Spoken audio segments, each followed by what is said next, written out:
Hello, friends, and welcome to your Daily Detroit. It is Tuesday, December 6th, 2022. And Fletcher Sharpe, man, do we have a lot to talk about this week. Yeah, it's one of those weeks where a lot of sports have been happening, and as hard as it is to just painstakingly go through to see what's interesting, it's really good to have a lot to look at. Oh, for sure. I'm Jer Stays, and today we're going to be talking about the Detroit Lions. We're going to talk a little bit of college football because we now know who Michigan is going to be playing. And then we're going to finish up with a ton of Detroit City FC roster moves, player moves, all that. You know, it's still early in that whole offseason thing, but we do want to talk about it.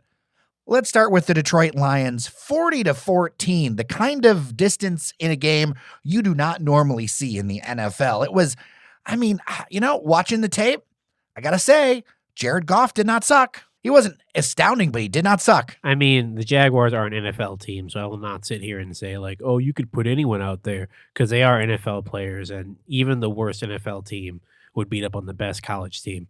But that's to say, it is a Jacksonville Jaguars, so let's not get all crazy about, oh, he threw for 340. Yeah, he did. Props to him for that. But again, it is the Jacksonville Jaguars. So they're the same team that signed Tim Tebow, hoping that it would bring like some sort of emotional homecoming, and everyone was like, yeah, we still don't care.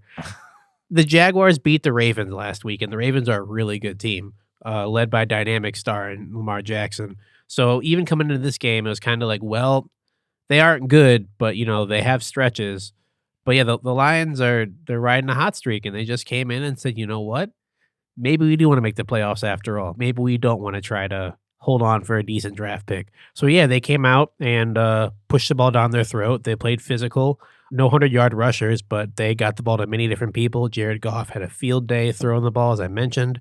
Amon-Ra St. Brown, the sun god, 114 yards, 2 touchdowns, 12 targets to show that he's really now the alpha dog. I don't know if he gets a Pro Bowl nod, but he's improved rapidly. The defense has improved rapidly. I will say this, and I never thought I'd say this. Aiden Hutchinson's sitting up there with a unique honor. He's one of 6 rookies since, I think, the early 30s, 40s, with 6 sacks and 2 interceptions on a year, which is typically something you see for defensive backs. But to see it from your defensive end is decently impressive. 6 sacks, maybe want to get that up. But, I mean, putting pressure consistently, even if it is, again, the Jaguars, it's good. It was fun to watch that team, and it's got a lot of Lions fans in their feelings going, can we win out? And in my mind, outside of the Vikings, I think we can beat the Vikings. I think it's possible, but I think that's the hardest game in the schedule ahead. I think there's a possibility we could do it, Fletcher. I don't. The Vikings, sure, that would be a game that you could lose. This resurgence of Jared Goff will stop when they play the Jets. They have the ranked number 1 corner and ranked number 3 corner in the league currently. Number 1 being Detroit native Sauce Gardner, who I will continue to talk about because I'm really happy to see kids who go to local high schools make it big in the pros. He's the number 1 shutdown corner currently. He's had a few receivers make some catches, but for the most part, per average, he's at least in the top 3 in yards per receiver. So he matches up on somebody, they're just going to have a bad day. It'll be a real dogfight between him and Amon-Ra St. Brown. You got the Panthers, who just got rid of Baker Mayfield. There's a chance there. The Bears, it's a rivalry game at home. Anything could go there. The Packers at Lambeau. The Packers are still not good, but they are the Packers, and it is Lambeau, so there is some mystique there where they kind of figure some stuff out. But if the Lions are going to try to squeak by and squeak into the playoffs in the wild card, this is a year to do it, with a lot of teams having a lot of crooked records. Being the best of a pile of garbage. Hey, at least we're not the South. Yeah. We're not the South, and that is a true pile of garbage. But being the best in a pile of garbage is still being the best at something, but it's still not anything to write home about. But again, if they're going to try to squeak into the playoffs with a not so great record, this is the year to do it, because any other year, the records that are there would not work out for most teams. Look, if they can anywhere come near winning out, if they lose one of those games, that will, I think, to me, exceed all expectations for this season. If we can get anywhere near 500, that is exceeding expectations in my book. I think the playoff talk is a little, I appreciate it, right? I appreciate the energy, but for me, if we can get anywhere near 500, that is an above expectation season for me. Honestly, definitely so. They've already surpassed what I thought they would do. So at this point, they're playing with house money in my eyes. Obviously, this team has more talent than a lot of people who evaluated, even myself, evaluated at the beginning of the season. Still don't see them making the playoffs. But I will say the Lions fans who are like, do we have a chance? You least has to room to be talking right now. You're not that far out of the wild card race. Honestly, it's fun to watch again. That's the thing for me as a fan. Yeah, even if they lose games, it's still like, okay, well, we were in this game. They're not blaming. That's how you can tell the mark of a Lions fan who like really is engaged and understands like, okay, we're fun to watch. We lost. Oh, we were so close. Like we made a few wrong plays or whatever versus a Lions fan who's just like whatever, or they just are accustomed to losing. It's like, well, the refs cost us. Refs didn't cost you that game. Your team cost you that game. Like sure, there are penalties that got missed, but you can't look at every single missed penalty because there's a missed penalty in almost every single play in that sport. So the one who's like, we should have just made a few more runs this way or this way, that's when the game seems fun. But when the game seems unfun, it's always the ref's fault. We're going to know a lot quickly because the Vikings are this week. I just looked. Yeah, and they're a really good team this season and the years past. Somehow winning with Kirk Cousins, yeah, you got to look out for them because if you give them a chance, they will walk all over you. The defense is going to have to show up. I mean, I feel like that's going to be crucial for the Lions to win this one. I mean, yeah, and the defense has been kind of the backbone of the team this year, so it's been really good to see that finally come to fruition. I know that for a while the problems were offensive line and the defense in general. So the defensive backs probably are still working through some stuff, getting a little bit better. Jeff Okudah's been making some strides. Defensive line has been great at applying some pressure, maybe not making all the tackles they need to make. And the offensive line has been great at keeping Jared Goff up. Penei Sewell, the young player on the front lines, has not allowed a sack in quite some time. He's maybe allowed a few pressures, and honestly, for a young player like him, that's amazing. Like I know the goal is to keep your quarterback upright all the time, which is impossible to do, but to limit it as much as possible, to let him make his throws, makes your quarterback look better, and hopefully he's buying his offensive line a lot of steak dinners as a result. Now, I'm going to have to eat some crow here, Fletcher, because I really didn't think Ohio State was going to make it into the top four. I really didn't. I didn't think there were going to be this many losses and this much back and forth. Not only did I not think they were going to make it, I also have come to the realization that they probably should have been third, but we all know that the college football playoff is not necessarily done on certain straight rankings, even though they will clearly try to say they are. This is an interesting setup to see. Michigan is going to play the TCU Horned Frogs, Ohio State versus Georgia. I think Michigan's going to beat TCU. I think this isn't much of a match at all. I think if you're interested in traveling, I feel like Michigan fans can feel decently confident about going to Los Angeles. I think TCU is still a good team. I know they lost the Big 12 championship to Kansas State, which they had them wherever they wanted to and proceeded to just kind of give that game away. But TCU's beaten some good teams this year. They beat Texas. They beat Kansas State earlier. They beat Oklahoma State. They beat Kansas. I wouldn't say it's a cakewalk per se. TCU's offense is kind of more of a spread. You know, I mean, they still like to run the ball when they can, but it's still more of a spread offense. I mean, the point spread, I think, is very different between an Ohio-Michigan matchup and then an Ohio-TCU matchup. I mean, yeah, sure, but that's just because I'm sure a lot of people weren't really watching TCU until they looked up and they're like, oh, wow, they're climbing the rankings, as opposed to teams like Michigan, Ohio State, Alabama, etc., who people watch from the beginning of the season on a national stage, whereas teams like TCU, which honestly, losing the Big 12 championship, I thought they would get bounced out of the rankings. I was like, dang, that stinks. You guys finally get to the point. But they got screwed in 2014. They did, but that's what I was saying is like I figured they'd be like, all right, they're going to get so close, kind of like USF and UCF, where they get so close and then they lose one game, and it's like, oh, you're the second-ranked team in the nation? Blink your eyes. Now you're 14th. Like, I figured that would be the cause. So to see them not slide as much, I'm happy for them. I know some people, like, you know, Nick Saban in Alabama feel hardly done. I'd prefer to see Ohio State in there over a 2-loss Alabama because SEC teams seem to get a lot of help in situations like that, mainly because their conference is so quote-unquote tough. 2 losses here doesn't mean as much to, you know, a loss in this other conference, which if it's like the Big Sky or something, I'll say sure. But the Big Ten is coming up. I won't say it's as tough as the SEC, but it's getting really close to where some similar strength teams, now that you need to see a Big Ten team actually win the title, I think the gap is closing enough to where, yeah, 1 loss Ohio State deserves to be there way more over a 2-loss Alabama, even if that 1 loss by Ohio State was really bad. So you think this is the right top 4? And is it in the right order? I'm going to say yes to both. I don't typically, unless there's like a team that's really standing out, like you look and there's some undefeated team who deserves to be there, but because they played in a different conference, they didn't get to do it, then I'm like, okay. Typically they get it right, almost always in the same exact order, so I'm going to tend to go with the computers because they're a little bit smarter than I am. So from Michigan's perspective, would you rather face TCU or Ohio State? TCU, even though you beat Ohio State, you beat them badly once. There's some pride over there too. There's some prideful people over there. You saw when the game ended, players who were like freshmen coming in there to play were like in tears for Ohio State. And they don't even know what the rivalry's about yet. They haven't been there long enough for it to really to sink in and matter. They were there for the first year, and like you see people just crying, towels over their head, putting their hands over their face so the camera can't see them. They have something coming for them. I'm sure, like I said last time, Ohio State had Michigan where they wanted to. They had them in the play calling in the first half on passing the ball a lot. And then all of a sudden they stopped passing, and Michigan used momentum to come back and win that game. So I think if it's like that this next time, Ohio State's not going to take their foot off the pedal. If something's working, they're going to just keep making sure it works over and over and over and over until it's stopped. So yeah, I'd rather play a newer team who doesn't know my tendencies than play my rival who knows literally everything about me. So in that case, do you want Georgia to crush Ohio State or vice versa to have a Big Ten national championship? If I'm Michigan, I want Ohio State to get rolled over by Georgia.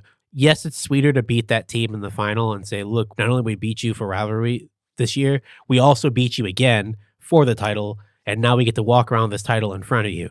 I know Georgia's ranked number one, but SEC teams typically tend to win the playoffs as well. But if they struggle with a team that's not from the SEC, typically tends to be Ohio State. Their offense just seems to confuse some SEC teams and even at times overwhelm them. It'll be a little bit harder, though, as it was just released yesterday. Ohio State receiver Jackson Smith and Jigba, who I think is a stud, maybe a top 5 player, maybe the number 1 receiver picked, will be sitting out of the playoffs and potential final because he's going pro, which stuns me a little bit. Not that someone would sit out of a bowl game, because I'm all for that. If you think there's a chance of you going high, don't risk getting yourself hurt. But that's for like the All-State Thimble Bowl or something, or like the Duke Mayo Bowl, or like the Gator Skin Ray-Bans Bowl or something. I figured for maybe a playoff you might want to play because there's something on the line. But also, hey, it's your career. If you're certain that you're going to be okay, you don't want to get hurt, I get it entirely. I've seen so many stars over the past years play in one final bowl game to try to make the players happy and make the fans happy, and their careers get altered drastically.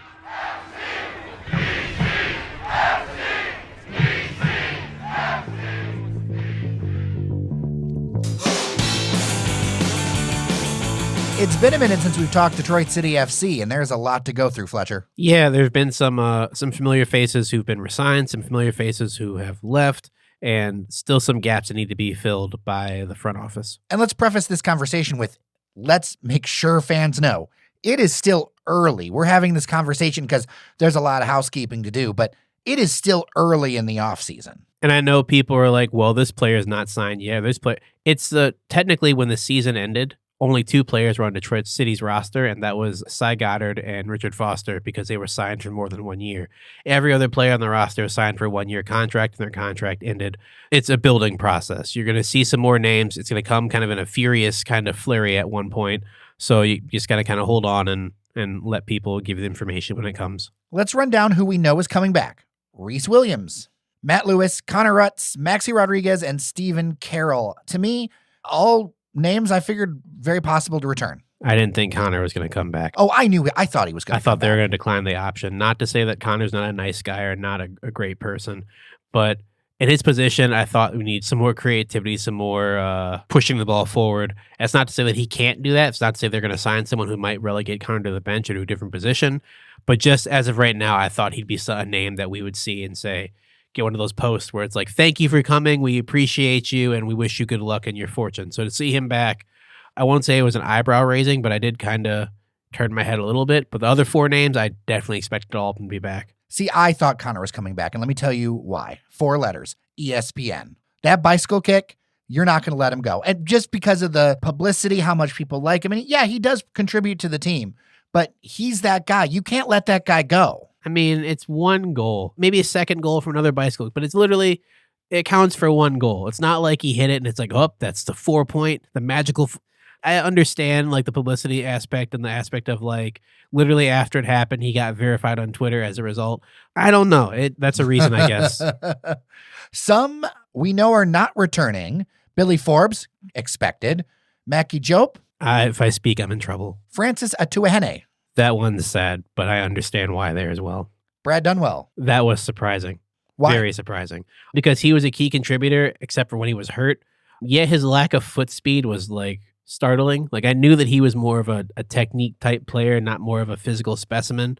But man, that guy, I don't say this very often, but he's one of the few professional athletes I'm certain I could beat in a foot race. And I'm not saying that I'm slow, but like I'm beat up. But like if I saw him and said, let's go for a 100-yard dash, I am dusting him. So like that's a little worrisome to have in the middle of your team. Your spine doesn't need to be fast, but they need to be quick. And at times he did not display the quickness I thought that he would have. Fan favorite, Pato Boteo-Faz. Yeah, it wasn't a surprise for me at all. I won't go into details why, but I will say for those who were watching a bit more intently than others, when Yazeed Matthews signed back with the team during the middle of the year, you notice Pato's playing time significantly dropped. And as Yazeed played better, Pato did not see the field as much. Pato started to see the field the way that Mackie Jope saw the field, whereas Pato plays 75, 80 minutes, 83 minutes, and then Mackie, before he got hurt, would come in and play like the last 6 or 7 minutes.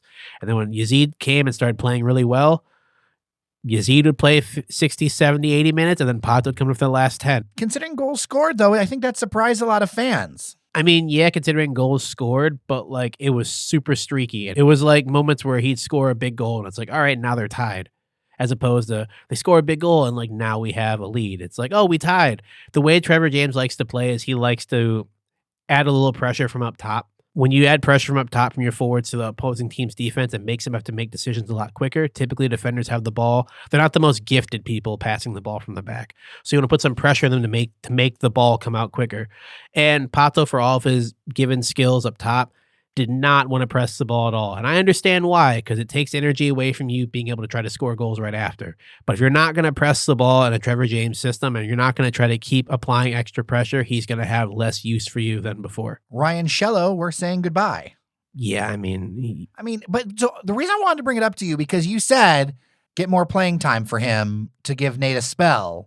And then we just I guess we're going with another direction. I mean, part of me is like, well, if he's good enough to get some playing time, he'll do it with another team because he wouldn't get it here. Yeah, I'm going to choose my words very carefully because I don't want anyone to hear this and then immediately come at me in a certain way. But given that he got his first ever start as a professional, first ever game as a professional because a starter was out, I don't know if he is at the level of being a starting keeper in the USL Championship, to be honest. I know that he got his win, but that was because he had a great defense in front of him. I'm not going to doubt his skills. We're not going to find that out in Detroit, though. No, we're not. He'll have no playing time. No, he will not. If you bring in a keeper to be a backup, that's one thing. But if you're going to keep her to try to give some competition to the starter, between Ryan Shello and Nate Steinwasser wasn't a competition at all. It was Nate 10 out of 10 times. Unless Nate was hurt or unable to get to a game, then Ryan steps in. But every time you watch the keepers warm up, sometimes you're like, ooh, that backup keeper's making some saves. I get it. That was never the case watching Ryan Shello and Nate Steinwasser warm up. Now, one player that we are not seeing in a DCFC jersey, but we will see again, Antoine Hoppenot, which broke a lot of fans' hearts. Early on, I think a lot of people didn't know why, but then we kind of realized what was actually happening, and this is not about LaRouge at all. Yeah, it's a family thing. Honestly, his wife had a kid.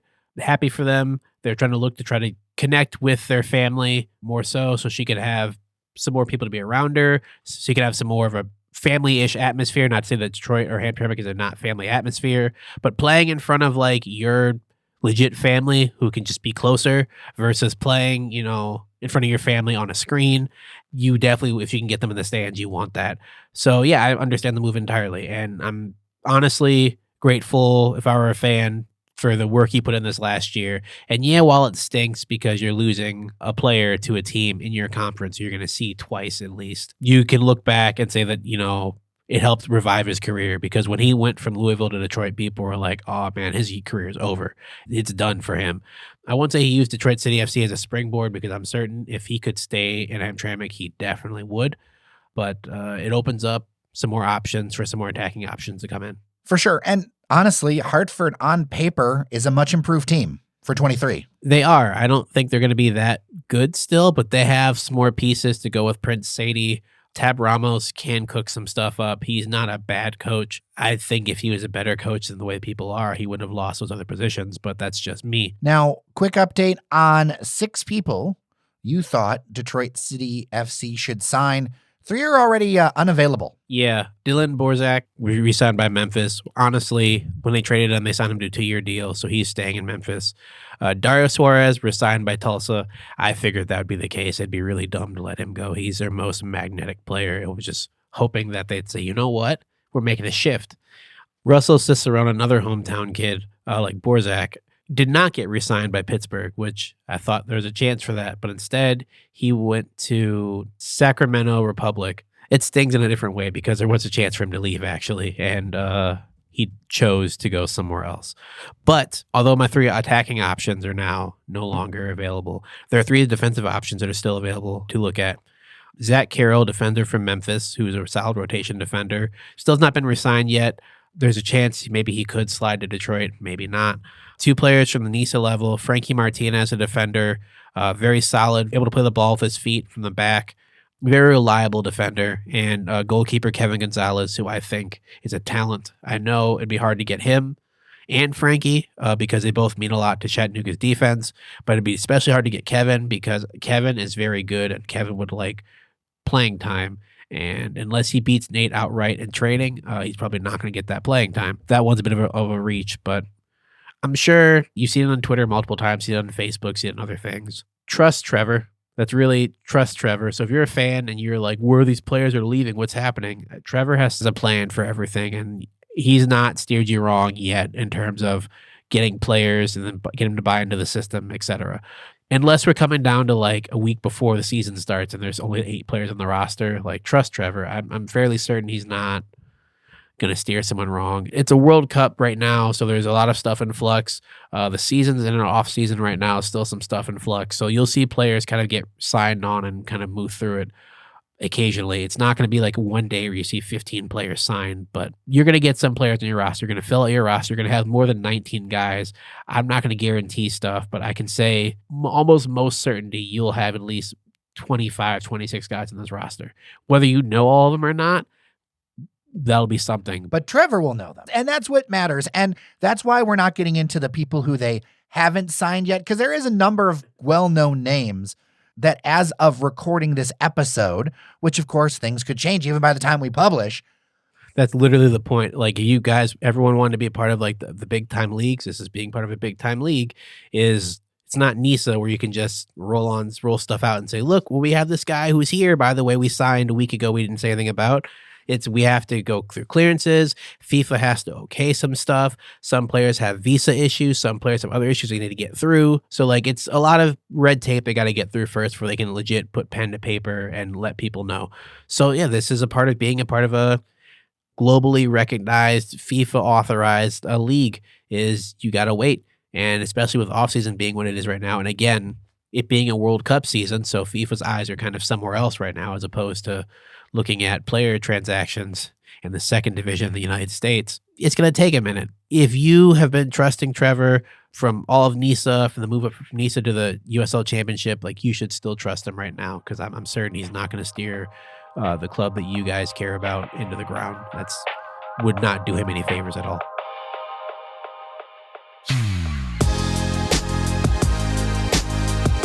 Fletcher Sharpe, it is good to catch up with you, sir. Yeah, of course. Thanks for having me. With that, I am Jer Stays. Thank you so much for listening. Remember that you are somebody, and we'll see you around Detroit.